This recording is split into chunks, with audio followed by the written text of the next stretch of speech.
여러분들 콩 심은데 무엇이 날까요? 예, 콩납니다.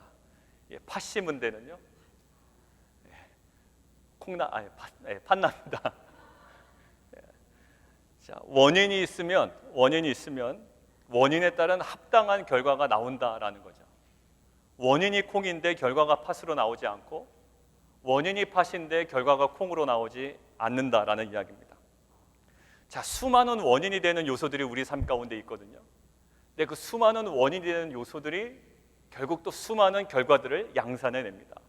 근데 시간이 지나면 이 수많은 결과물들이 또 다른 원인으로 작용하여 이 원인이 또 다른 결과를 낳곤 합니다. 그리고 그것들이 중단된 없이 지금까지 인류의 역사를 통하여 계속적으로 지속되어 왔습니다. 이러한 현상을 통해 발견되는 인생의 두 가지의 전제가 있습니다. 오늘 먼저 생각해 보려고 하는 그 두 가지 전제는 뭐냐면 하나는 이것입니다. 인과관계라는 거예요. 인과관계. 콩 심으면 콩이 나요. 그리고 팥 심으면 팥이 납니다.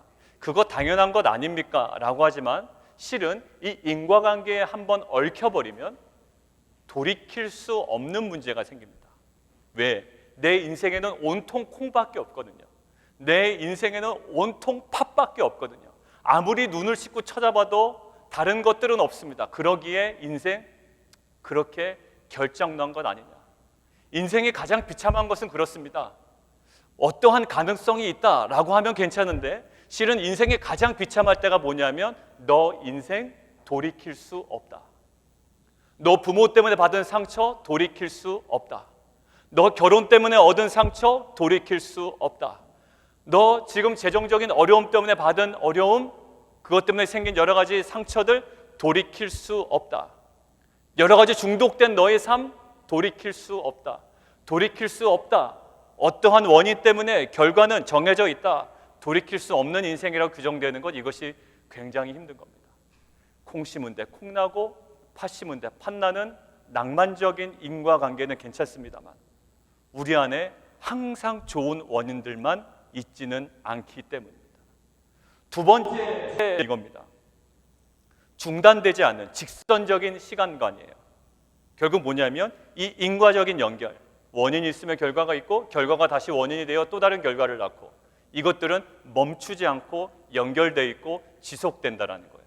그러니까 첫 단추가 잘못 껴지면 이것들이 원인이 되고 또 다른 잘못된 결과가 나오고 그것이 원인이 되어 또 다른 원치 않은 결과들을 맛볼 수밖에 없는 직선적인 시간관을 갖고 있다라는 것들이 두 가지의 우리 인생의 큰 전제입니다. 하나는 인과관계고요. 하나는 직선적인 시간관입니다. 여러분들 이 직선적인 시간관은 우리가 그렇게 막 거부감을 가지고 바라볼 필요는 없습니다. 왜냐하면 불교는 오히려 윤회설을 주장하거든요. 불교는 돌아간답니다. 환생한답니다. 그러나 기독교는 그렇게 말하고 있지 않아요. 창조가 있으면 마지막 멸망일 때가 온다는 거예요. 알파와 오메가, 처음과 끝이 분명한 것이 기독교입니다. 그런데 우리 안에 그럼에도 여전히 불편한 것들이 있습니다. 왜냐하면 이 인과관계나 직선적인 시간관에 따르는 부작용이 있기 때문이에요. 무엇일까요? 원인이 수정되지 않으면 기대할 수 있는 결과는 뻔합니다. 애들이 공부를 안 하면 뻔한 결과예요. 애들이 날마다 스마트폰만 보고 있으면 결과는 어느 정도 뻔합니다. 남자가 가정에 충실하지 못하면 결과는 뻔합니다. 잘못된 중독에 계속 빠져 있다면 그 원인과 결과는 뻔합니다. 하나님 말씀에 집중하지 아니하면 결과는 실은 뻔한 거예요. 자, 그래서 그 원인이 나에게 명확치가 않으면 삶을 포기해버립니다. 그것이 뭘까요? 바로 금수저, 은수저, 흙수저입니다. 부모 세대에 있었던 그 원인이 부모가 나에게 원인이 되었던 거예요. 우리 부모가 나에게 원인이 되고 그 부모가 원인이 되어 그 모든 자녀 세대에 고스란히 끊임없는 결과로 드러난다는 거예요. 부모 세대가 원인이 되고 자녀 세대가 그 결과를 취하는 원인과 결과, 인과관계, 실은 우리 안에 불편합니다.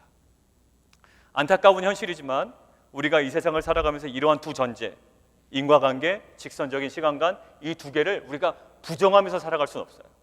아니야, 어떠한 원인이 있더라도 나는 다른 결과를 도출해낼 수 있어. 이렇게 자신만만하게 살아갈 수 있는 사람이 없다는 말입니다. 그 원인이 있으면 결과를 어느 정도 예측해야 되고 감수해내야 되는 것이 우리의 인생이에요. 자, 그렇다고 우리가 이 인과관계에 완전히 종속된 인생이다라고 우리가 순응하면서 살아야 되는가? 또 그것도 아니거든요. 그럼 목사님 도대체 어느 박자에 저희가 장단을 맞춰야 됩니까? 인과관계를 부정합니까? 아니면 인과관계에 완전히 순응하며 어쩔 수 없이 살아가야 됩니까? 그래서 오늘 14장과 15장에 있는 본문을 가지고 저희가 그러면 우리 안에 인생에 계속 우리를 감싸고 있는 두 전제, 인과관계, 원인이 있으면 결과가 반드시 있기 마련이고, 그리고 이것들은 끊임없이 지속되어 어떠한 결과를 도출해내는 이 큰 전제 속에 우리는 어떠한 방식으로 살아가야 되는지, 그리고 이 한계를 무엇으로 뚫고 나가야 되는지 오늘 본문을 통해 함께 나누려고 합니다. 자, 두 가지입니다. 오늘 첫 번째는 이것입니다. 인과관계를 이기는 은혜는 하나님의 선택입니다. 인과관계를 이기는 은혜는 하나님의 선택입니다. 우리는요, 보통 이 꼬마들 보면, 우리 자녀들 보면 이런 질문 많이 합니다. 왜? 라는 질문 많이 해요. 뭘 이렇게 해야 돼? 그럼 왜? 라는 대답을, 질문을 끊임없이 할 거예요. 그것에서 대답을 해주면 그것에 대해 또 물어봅니다. 왜 그렇게 해야 되냐고. 왜 그는 성공했는가? 지식이 많아서? 아니면 아버지로부터의 유산이 많아서? 아니면 시대를 잘 타고 나서? 아니면 자신의 엄청난 노력과 수고로? 뭐 여러 가지 분석을 많이 봅니다. 왜 그 사람이 성공했는지 이유에 대해서 궁금해합니다. 오늘 14장 읽진 않았지만 본문을 읽다 보면 그러한 유혹이 드는 사실이 하나 있습니다. 어떤 사실이냐면 우리가 지난 금요일과 토요일에 묵상했던 레위기 본문과 거의 동일한 본문이잖아요. 자, 하나님께서 갑자기 14장에 정한 동물, 깨끗한 동물과 그렇지 않은 부정한 동물을 알려주십니다. 한 가지 예를 들면 6절을 함께 성경책을 보시겠습니까? 6절 함께 읽죠. 14장 6절 같이 한번 읽습니다. 시작. 짐승 중에 굽이 갈라져 쪽발도 되고 새김질도 하는 모든 것은 너희가 먹을 것이라. 자, 이것이 무슨 동물? 정한 동물이에요? 부정한 동물이에요? 예, 정한 동물입니다. 어떤 동물이냐면 설명드리면 굽이 갈라졌는데 어떻게 갈라져요? 예, 쪽발로 갈라진 겁니다. 예, 두 개로만 갈라져요. 이렇게 갈라지면 안 됩니다. 이건 아주 부정한 동물로 취급받아요. 딱 두 개로만 갈라져야 돼요. 그리고 그것으로 끝나지 아니하고 새김질하는 동물, 두 개 조건이 만족돼야지 어떤 동물? 정한 동물이라고 이야기합니다. 자, 그러면 아까 제가 처음에 우리 자녀들이 항상 물어본다라는 질문 있죠? 그럼 바로 여러분들 안에 질문이 들어옵니다. 왜? 왜 이렇게 갈라진 동물이 아니라 이 동물과 새김질하는 동물이 왜 정한 동물이야? 라고 우리는 질문한다. 그래서 이 많은 학자들이 연구하고 굉장히 이 질문에 대하여 대답하려고 했습니다. 자, 이런 상상을 해봤다고 그랬죠. 쪽발이고 새김질하는 동물이 섭취하는 인간들에게 더 위생적이고 깨끗한가? 라는 관점으로 이것을 정한 동물이라고 했는가라고 했지만 그것이 아니라고 했습니다. 왜냐하면 이것이 정말 위생적이었다면 신약시대에도 계속적으로 유지되어야 하는데 신약시대 하나님께서 이것들을 풀어놓으셨거든요. 그러면 신약시대 사람들은 굉장히 더욱더 건강합니까? 먹어도 됩니까? 더러운 것들을 섭취해도 괜찮습니까? 그렇지는 않단 말이에요. 위생적이어서 하나님께서 막아놓으신 것이 아니에요. 그리고 그 외에 다양한 가설들이 나왔지만 마땅한 이유가 다들 되지가 않았습니다. 그리고 우리가 한번 상식적으로 생각해 보세요. 짐승들 중에 쪽발인 짐승이랑 이렇게 5개로 갈라진 짐승이랑 기능적인 면에서는 누가 더 유리합니까? 누가 더 월등하게 느껴질까요? 이게 더 월등합니다. 여러분들 너구리 보셨습니까? 너구리가 순간적으로 앞발을 확 듭니다. 공격을 할 때. 꼭 뭐 같아요? 사람 같아요. 그리고 쥐를 공격하는데 꼭 쥐에 한마디로 이걸 뭐라 해야 돼? 따귀라고 그러죠. 따귀 때리듯이 이 앞발을 사용하는데요. 아주 날카롭거든요. 자, 이렇게 갈라진 것들이 효과적이에요. 공격하기도 좋고 핥히기도 더 편하고 굉장히 우월해 보이죠. 그런데 오히려 인간적으로는 우월해 보이는 이 5갈래로 갈라진 발을 가진 짐승을 하나님께서 뭐라고 그러시냐? 그걸 오히려 부정하다라고 해요. 부정하다. 왜? 그럼 다시 또 왜 하나님께서 쪽발과 책임질만 정한 것이라고 하셨을까라는 거예요. 오히려 열등해 보이고 부족해 보이는 이 동물을 왜 정한 동물이라고 하셨을까? 그 어떠한 원인들, 이것이 더 약한 거 아닌가? 더 열등해 보이는 거 아닌가? 이런 여러 가지 다양한 원인들을 아주 무색하게 만드는 그 정함과 부정함의 구분에 대해서 성경은 이렇게 얘기합니다. 왜 그것이 정한 동물이냐 하면 하고 이렇게 얘기하죠. 하나님의 선택이다라는 거예요. 우리가 금요일과 토요일에 봤던 겁니다. 하나님의 선택이다. 그러고 보니까 동물의 구분에서요 이렇게 됩니다. 부정한 동물이 있었고요, 그 다음에 정한 동물이 있었어요. 그리고 정한 동물 중에서 뭐가 구분이 됩니까? 제사를 드릴 수 있는 동물, 제물로 쓰일 수 있는 동물. 부정, 정한 동물, 그 다음에 제물로 쓰일 수 있는 동물로 3층으로 구분이 된다라고 그랬죠. 그러고 보니까 동일하게 동물이 구분되는 기준으로 사람도 그렇게 구분을 시켰더란 말입니다. 구약시대 뭐죠? 이방인, 이방 족속, 그리고 누구요? 이스라엘 민족, 성민, 거룩한 민족. 그 다음에 거룩한 민족 중에서 누구? 제사를 드릴 수 있는 제사장 그룹. 그러니까 동물이 3층 구조로 분류된 것처럼 이러한 사람도 3층 구조로 분류되어 있다는 거예요.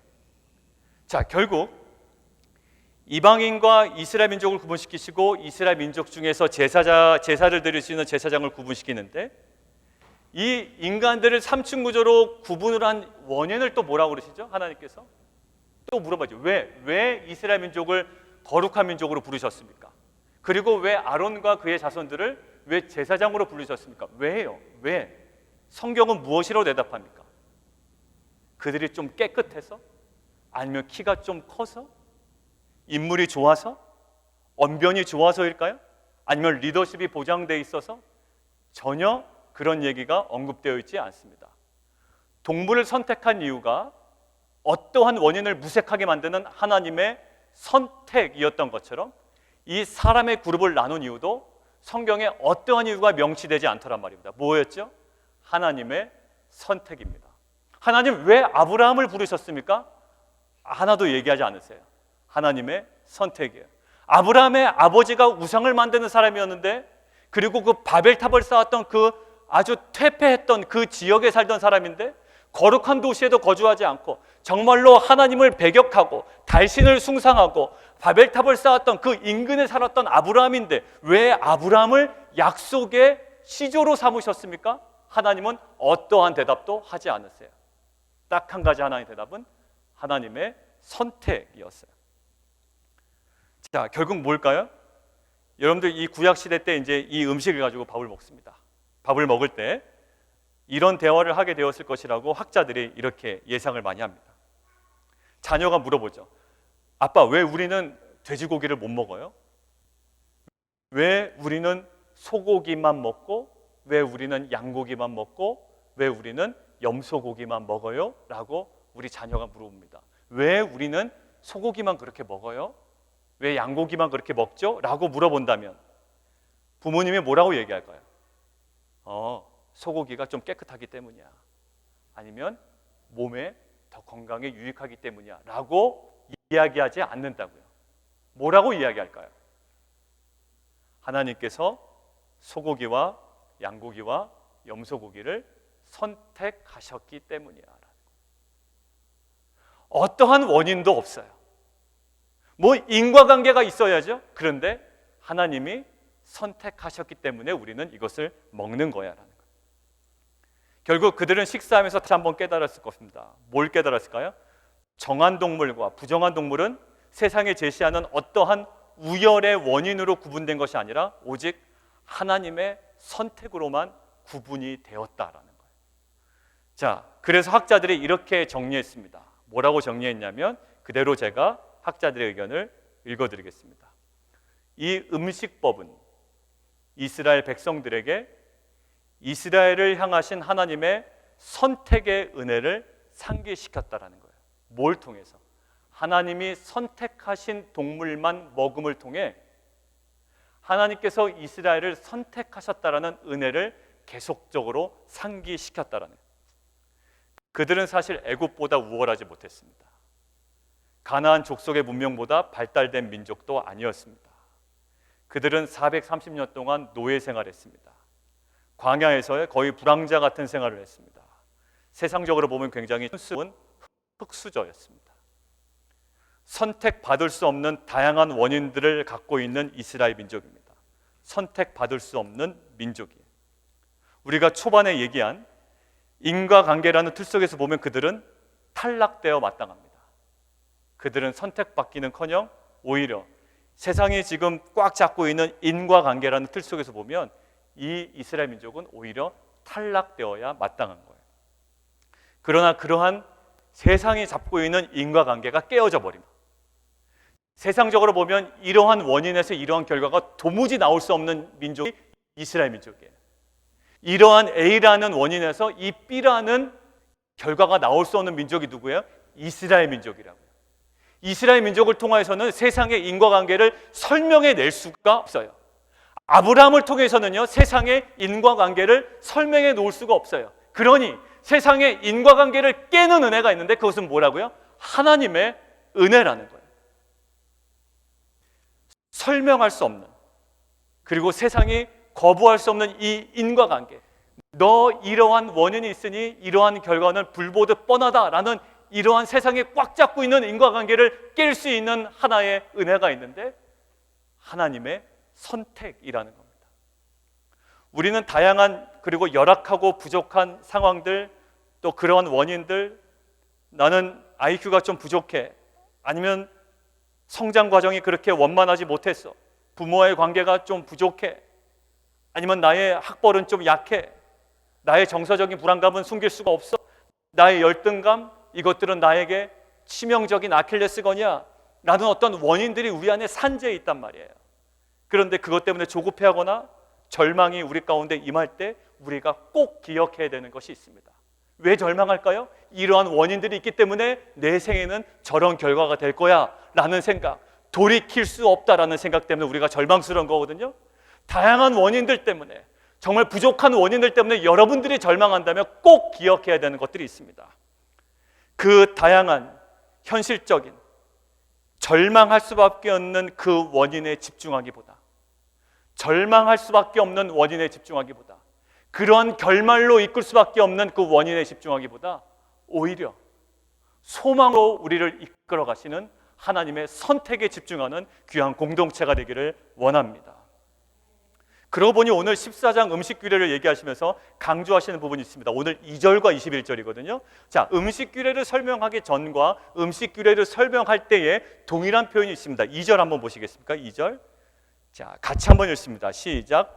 너는 내 하나님 여호와의 성민이라. 여호와께서 지상 만민 중에서 너를 택하여 자기 기업의 백성으로 삼으셨느니라. 예, 거기서 보면 음식규례를 설명하기 바로 직전에 무슨 메시지가 나옵니까? 내가 너를 택했다라는 거예요. 그러니 너는 내가 어떠한 원인도 없이 택한 동물만 먹으면서 이 동물이 전적인 하나님의 택함 때문에 정하여서 내가 먹을 수 있는 것처럼 너희도 먹으면서 항상 기억하라는 거예요. 뭐예요? 나는 하나님의 그 어떠한 세상적인 원인에도 불구하고, 어떠한 부족함에도 불구하고 하나님께서 선택하였기 때문에 내가 이스라엘이 되었다라는 것을 기억하라는 거예요. 21절 한번 보시겠습니까? 21절, 14장 21절 같이 읽습니다. 시작. 너희는 너희의 하나님 여호와의 성민이라. 스스로 죽은 모든 것은 먹지 말 것이나. 예, 거기까지요. 예, 뭘 또 강조합니까? 너는 여호와의 성민이다. 거룩한 택함을 받은 성민이다. 그러니 아무거나 먹지 말고 내가 택한 동물만 먹어라. 택한 동물은 그것이 지저분해서 부정한 것이 아니라 그저 내가 택한 것이기 때문에 정한 것이요, 그렇지 않은 것들은 부정한 것이다라는 거예요. 하나님의 택함이, 하나님의 선택이 이 세상을 뒤흔드는 인과관계를 끊어내는 하나님의 능력인 줄 믿습니다.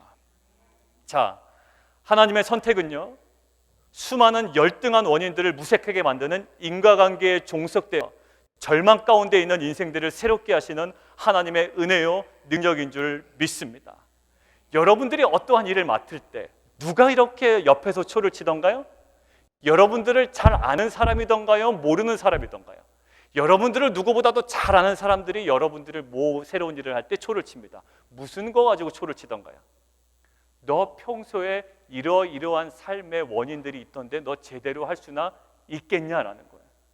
너 이러한 학벌이 부족한데 너가 그 사명 감당할 수 있겠냐라는 거예요. 너 이러한 경험도 부족한데 너 그 사역을 감당할 수 있겠냐라는 거예요. 뭐예요? 나에게 있는 어떠한 명확한 원인들을 가지고 그 결과가 가능하겠냐라고 우리를 짓누릅니다.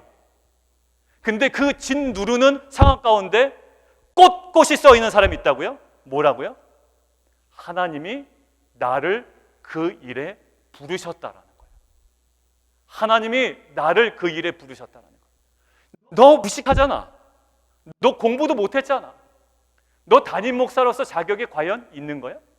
저분들은 이러이러한 경력과 백그라운드와 부모가 목사가 몇 대째 목사인데 그 목회 하나하나 지금 어렵게 감당하는데 네가 감히 저에게 있는 원인들을 가지고 짓누릅니다. 왜? 이 원인으로 결과를 만족시킬 수 있느냐라는 거예요. 여러분들 삶에 있는 원인으로 여러분들이 기대하는 결과 만족시킬 수 있겠습니까? 그렇게 세상이 여러분들에게 압박할 때 여러분들이 온전히 바로 설 수 있는 한 가지 능력이 있어요. 뭘까요? 하나님이 나를 부르셨다라는 하나님의 선택이에요. 그것들은 모든 나를 유혹하는, 나를 짓누르는 원인들을 무색하게 만드는 하나님의 온전한 능력이요 은혜인 줄 믿습니다. 그래서 우리 자녀들에게 무엇을 주어야 될까요? 야, 너는 돈 많으니까 괜찮을 거야. 너는 유명한 대학 나왔으니까 괜찮을 거야. 너는 아이비리그 나왔으니까 괜찮을 거야. 근데 너는 부모가 조금 돈이 부족하니까 어려울 거야. 너는 IQ가 조금 부족해. 이런 어떤 상황에 의하여 자기의 삶을 결정짓는 자녀들이 아니라 우리 자녀들은 다양한 자기들을 짓누르는 원인들이 있지만 그것들을 완전히 무색하게 만드는 하나님과의 관계 속에서 하나님께서 나를 선택하셨다라는 그 진리 안에 그 모든 다양한 원인들, 인과관계들을 깨어 일어나는 그것들을 극복해내는 주님의 귀한 자녀가 될 줄 믿습니다. 자, 첫 번째는 이것입니다. 인과관계를 이기는 은혜는 뭐라고요? 하나님의 선택입니다. 근데 이게 없으면 무엇으로 살아가려고 그럴까요? 수많은 원인들을 내 삶으로 끌어당기는 거예요. 이 원인들이 나에게 많아야 결과가 이루어질 수 있다는 것 때문에 원인들 찾기에 급급합니다. 그 원인들보다 중요한 건 하나님의 선택이라고 그랬어요. 자, 두 번째는 이겁니다. 두 번째는 직선적인 시간을 이기는 은혜는 하나님의 리셋입니다. 이 직선의 시간을 이기는 하나님의 은혜는 하나님의 리셋입니다. 자, 오늘 15장 6절까지의 내용을 한마디로 오늘 읽은 내용을 요약하면 뭘까요? 7년마다 동족, 이방인들에게 적용됩니까? 안 됩니까? 오늘 15장 내용은 결론부터 얘기하면 안 됩니다. 이방인들에게는 돈 꿔줘서 돈 안 갚으면 재촉해도 됩니까? 안 됩니까? 예, 됩니다. 예, 됩니다. 예, 되는 거예요. 여기 아까 읽은 데 있습니다. 이방인들이 돈을 안 갚잖아요. 그러면 재촉해도 된답니다. 오늘. 근데 누구에게? 예, 동족 형제들에게는 7년마다 어떻게 하라고요? 다 면제해 주라라는 거예요.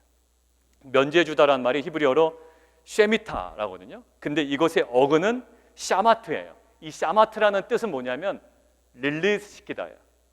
놔주라라는 거예요. 놔주라.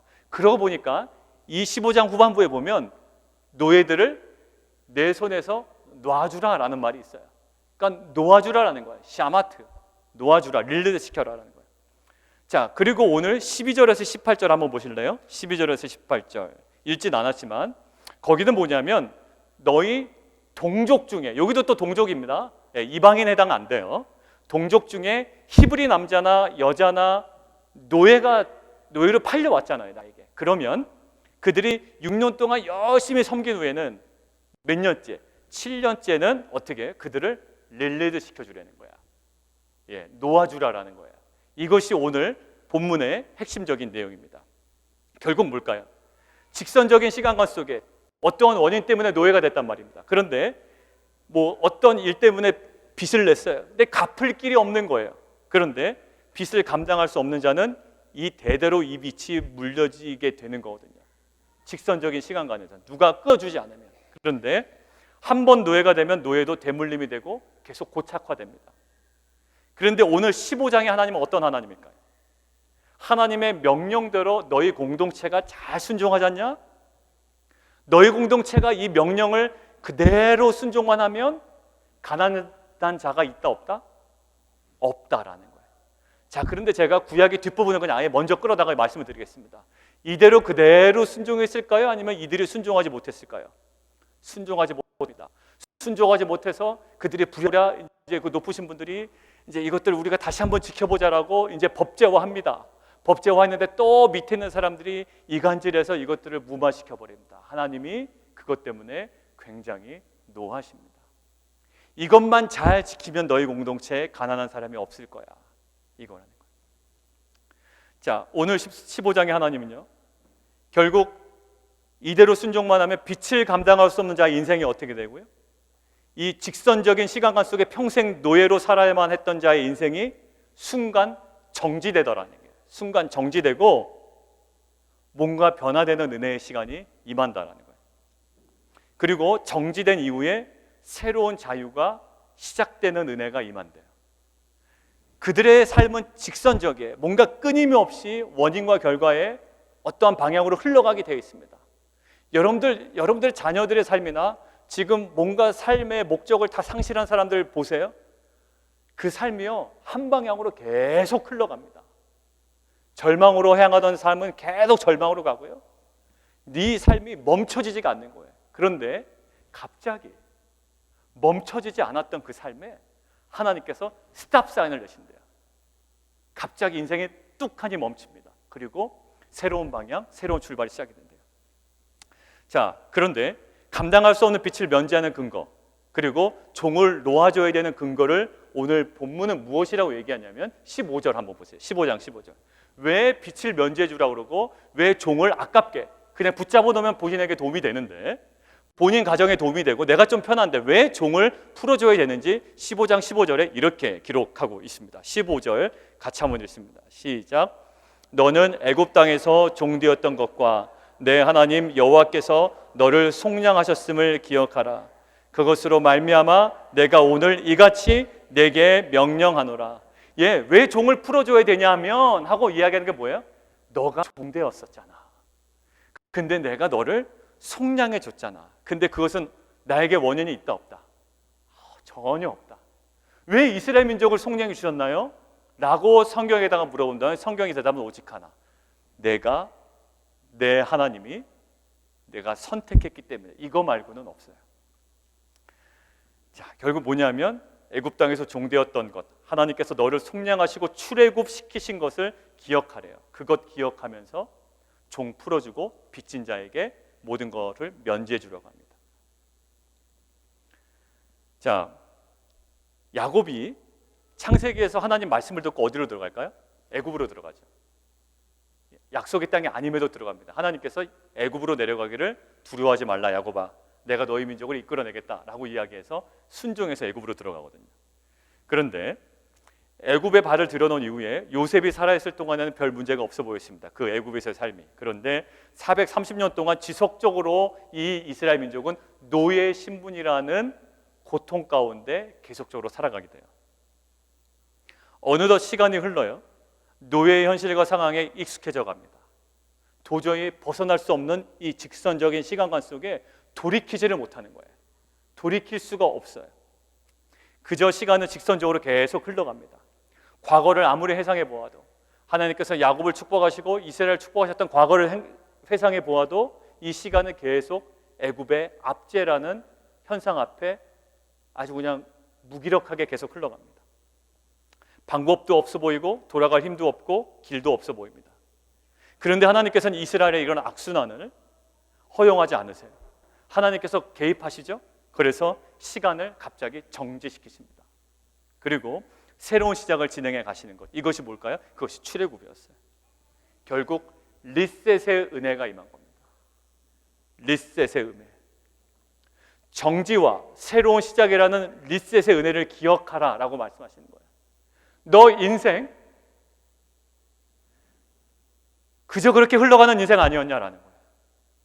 근데 내가 너 인생 잘 기억해봐. 우리에게도 지금 말씀하시는 거예요. 너 인생 기억해봐. 너 그렇게 못하겠다고? 너 인생 기억해봐. 너 그저 어릴 때부터 이렇게 어느 순간에 어느 방향으로 흘러가는 인생이었어. 그런데 내가 개입해서 너 인생 스탑 시켰어. 그리고 너 인생에 내가 개입해서 내 인생을 리셋 시켜놨다는 거예요. 그것을 기억하라고 말씀하십니다. 정지와 새로운 시작이라는 리셋의 은혜를 기억하라고 말씀하시고 그것을 빚진 자에게 풀어주고 또 종된 자에게 그것들을 다 풀어주라는 거예요. 자, 이 명령에 우리가 온전히 순종하게 된다면 자녀들이 또 물을 겁니다. 밥 먹을 때 물어본 것처럼 왜 아빠 그 사람 빚진 걸 왜 면제줘요? 왜 우리가 부리던 노예에게 자유를 주세요? 우리가 계속 데리고 있으면 내가 일할 것 그 노예가 해서 굉장히 편하던데 왜 노예를 아버지 풀어주는 거예요? 라고 물어봅니다. 그러면 그 아버지가 뭐라 대답할까요? 왜 그러냐면 왜 그 빚을 우리가 면제를 해줘야 되냐면 다 탕감해줘야 되냐면 왜 노예를 풀어줘야 되냐면 원래 우리가 노예였기 때문이야. 아빠의 인생에도 그냥 그대로 흘러갈 인생이었어. 실은. 아빠가 그냥 이렇게 세상 살아오니까 이 자리에 그냥 있는 것 같지만 실은 얘야 아빠의 인생도 그저 정처 없이 직선적으로 흘러가는 인생이었어. 근데 어느 날 아빠의 인생에 하나님께서 들어오셔서 갑자기 정지시키시더라. 그런데 그 정지시킨 이후에 새로운 출발을 허락해 주셨어. 그리고 하나님께서 아빠 보고 그것을 기억하래. 그리고 그것들을 그대로 섬기라는 거야. 이스라엘 민족이 뭐였을까요? 하나님이 자신의 민족에게 들어오셔서 민족을 그저 흘러가는 민족을 갑자기 정지시키시고 새로운 출발한 출애굽 때문에 그것 때문에 그 모든 것들을 풀어놓으라는 거죠. 매 7년마다 보세요. 이대로 만약 순종한다면 매 7년마다 리셋의 은혜는 이것저것에 임할 거예요. 7년마다. 그리고 노예된 지 7년째 되는 종들은 어떻게 될까요? 자유인으로 리셋되는 인생이 완전 리셋되는 은혜를 경험하게 될 겁니다. 그리고 하나님께서 이스라엘 민족을 다시 리셋시키셨던 그 출애굽의 은혜들이 그 리셋되는 현장마다 마구마구 드러날 거예요. 맞아, 우리 아빠 인생에서도 이것들이 경험됐지. 우리 아빠 인생에서도 개입하셔서 중단시키시고 새로운 인생을 만들어 가셨지. 우리 가정에서도 있겠지. 그러니 무엇을 기대하게 될까요? 그 직선적으로 흘러갈 수밖에 없는 내 인생이에요. 나는 그냥 이렇게 흘러갈 것만 같아. 내 인생은 그저 브레이크 없이 그냥 이 방향으로 흘러갈 것만 같아. 도저히 어느 방향으로 터닝될 기미가 보이지가 않아. 그런데 그때 무엇을 기대하게 될까요? 우리의 아빠의 인생 가운데 개입하셔서 멈추게 하시고 새롭게 리셋하신 하나님, 이스라엘 민족 가운데 개입하셔서 멈추게 하시고 새롭게 리셋하신 하나님을 기억하고 기대하게 된다는 거죠. 여러분들 돌이킬 수 없는 인생을 살고 있다고 생각하시는 분들이 계실 수도 있습니다. 아니면 이 부분은 내가 만족하지만 만족할 수 없는 어떠한 부분이 있다고 생각할 거예요. 이거는 정말 돌이킬 수 없어. 김 집사는 되던데 나는 안 된다. 나는 내 신앙 항상 이 정도에 머무를 것 같아. 내가 기도해도 안 될 것 같고 나는 그저 이 정도 신앙만 하다 그냥 끝날 것 같아.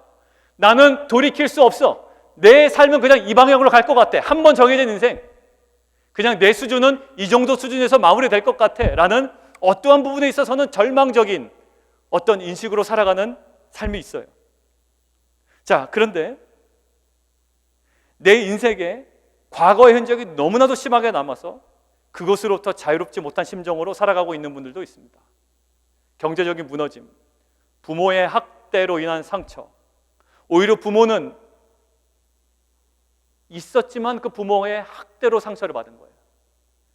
근데 반대로 오히려 부모가 없습니다. 일찍 돌아가신 거예요. 부모의 부재로 인한 상처와 결핍. 또 공동체 안에서 여러 가지 겪은 관계적 상처들이 있어요. 또 실정법을 어긴 범죄자들은 자신의 잘못으로 인한 전과 때문에 생긴 여러 가지 사회적인 격려와 상처들이 있습니다. 이것들이 원인이 됩니다. 우리 삶에 여러 가지 흔적들이 많이 남아 있어요. 파편처럼 우리 삶을 조각조각 내고 있다고요. 그것 때문에 시간은 그저 직선적으로 흘러갑니다. 그러나 이것들이 원인이 되고 계속적으로 삶은 흘러가기에 그냥 이 정도 인생이다라고 그냥 결정짓고 우리가 살아간단 말이에요.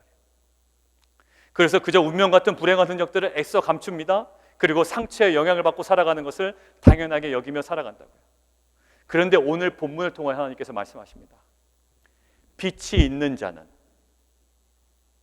도저히 갚을 길이 없습니다. 이 사람은. 그 빛이 있는 자는 아예 빛이 없는 것처럼 탕감해주고, 노예는요 자유인이었던 것처럼 해방시켜주며 취소해주는 것이 하나님의 마음이래요.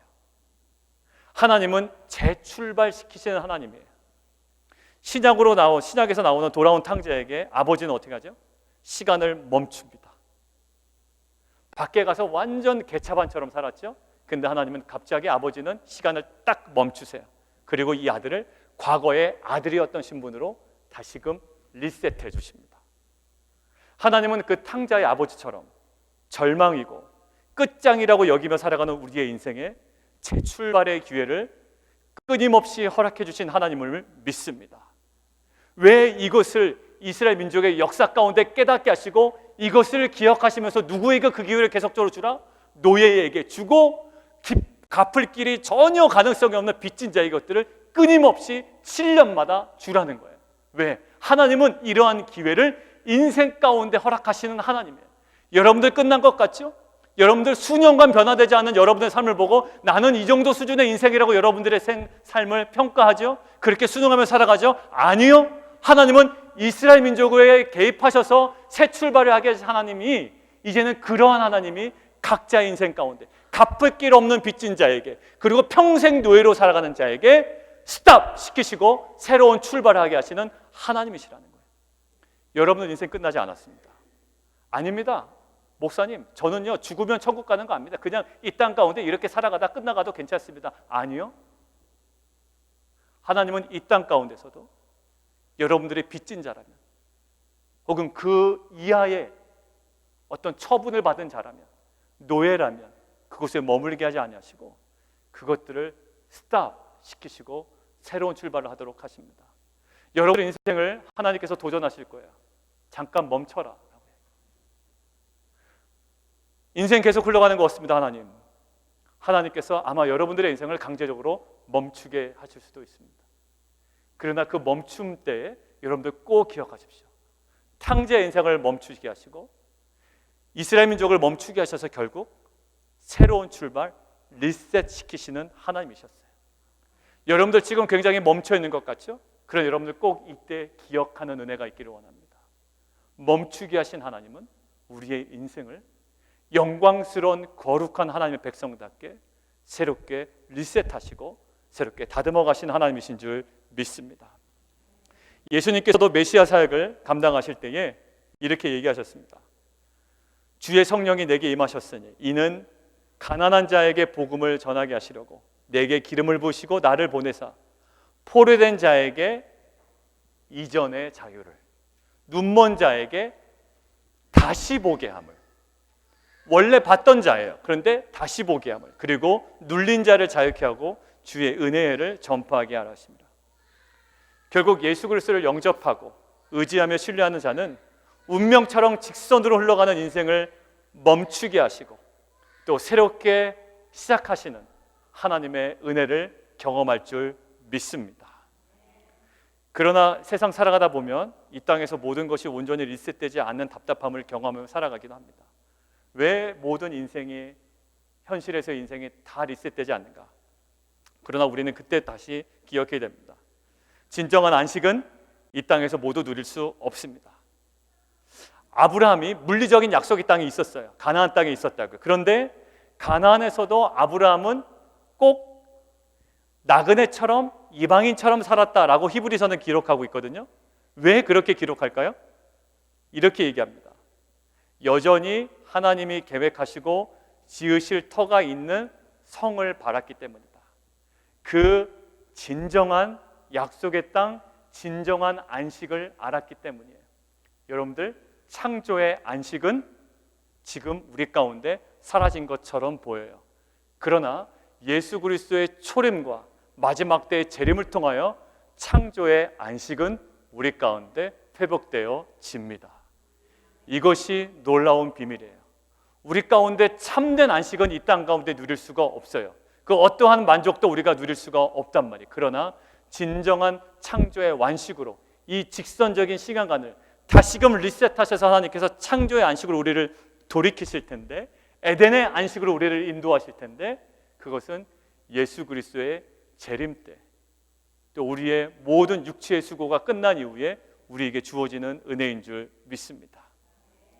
결국 직선적인 시간은 창조에서 종말로 흐르는 것 같지만 결국 창조의 안식에서 또 다른 창조의 안식으로 우리를 인도하신다고요. 예수 그리스도의 초림으로 부분적으로 보여주셨고 재림을 통하여 창조의 안식이 우리 가운데 온전히 회복될 줄 믿습니다. 자, 마무리합니다. 우리는 인과관계 속에 파묻혀 살아갑니다. 그리고 그것이 우리의 삶을 주도적으로 이끌어가는 논리인 것 같습니다. 너 안에 있는 여러 가지 원인들, 이것들을 바라보니 너 인생 그렇게 끝날 것 같지 않다라고 우리를 짓누를 때 우리는 그 수많은 원인들을 무색하게 할 하나에 집중해야 됩니다. 무엇일까요? 하나님의 선택입니다. 하나님께서 나를 선택하셨다라는 거예요.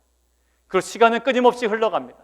돌이킬 수 없을 것 같아요. 그러나 하나님은 어느 순간에 이스라엘 민족에게 개입하셔서 멈추게 하신 다음 출애굽이란 리셋을 허락하신 하나님이 우리 인생 가운데 어느덧 개입하실 줄 믿습니다. 우리 인생을 멈추실 거예요. 그리고 하나님은 하나님의 새로운 계획과 질서대로 우리 인생을 새롭게 리셋해 나가실 줄 믿습니다.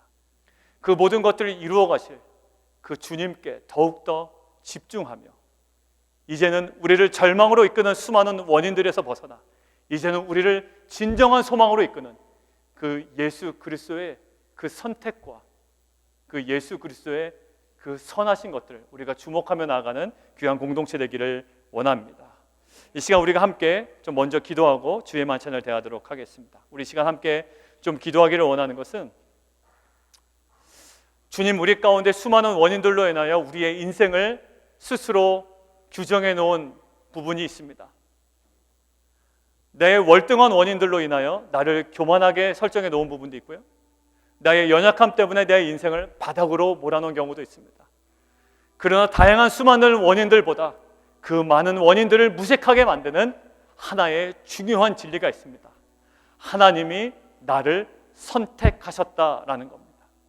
그리고 우리의 인생 가운데 우리가 다시금 주목하는 것은 이 직선적인 시간을 이기는 돌이킬 수 없는 우리의 인생을 하나님께서는 분명히 개입하시고 멈추게 하시고 다시 한번 리셋하신다는 겁니다. 실은 우리의 구원도 마찬가지입니다. 죄악으로 치들을 수밖에 없는 하나님의 심판과 멸망으로 치달을 수밖에 없는 우리의 인생을 하나님께서는 어느 순간 멈추셨고 우리의 인생을 거룩을 소망하는 자로 또 영원한 산소망을 바라는 자로 우리의 인생을 리셋시키셨습니다. 이것이 영적인 것뿐만 아니라 우리의 일상에서도 분명히 드러납니다. 하나님, 우리의 포기한 인생을 하나님을 온전히 의지함으로 말미암아 우리의 인생을 멈추게 하시고 다시금 새롭게 하신 하나님의 은혜를 경험하는 인생 되게 도와주시옵소서. 우리가 함께 고백하며 우리 함께 기도하며 나아가도록 하겠습니다. 살아계신 하나님 감사합니다. 우리의 여러 가지 인생의 어려움 가운데 특별히 수많은 원인들로 우리의 인생을 짓누르려고 하지만 우리가 기억하기를 원한 것은 그 모든 원인들을 무색하게 만드는 하나님의 선택에 집중하는 공동체가 되기를 원합니다. 하나님, 결국 우리를 절망으로 이끄는 그 원인에 집중하기보다 소망으로 이끄는 하나님의 선택과 그 하나님의 그 리셋의 은혜에 집중하는 귀한 은혜의 공동체 되게 도와 주시옵소서. 예수 그리스도의 이름으로 기도드려옵나이다.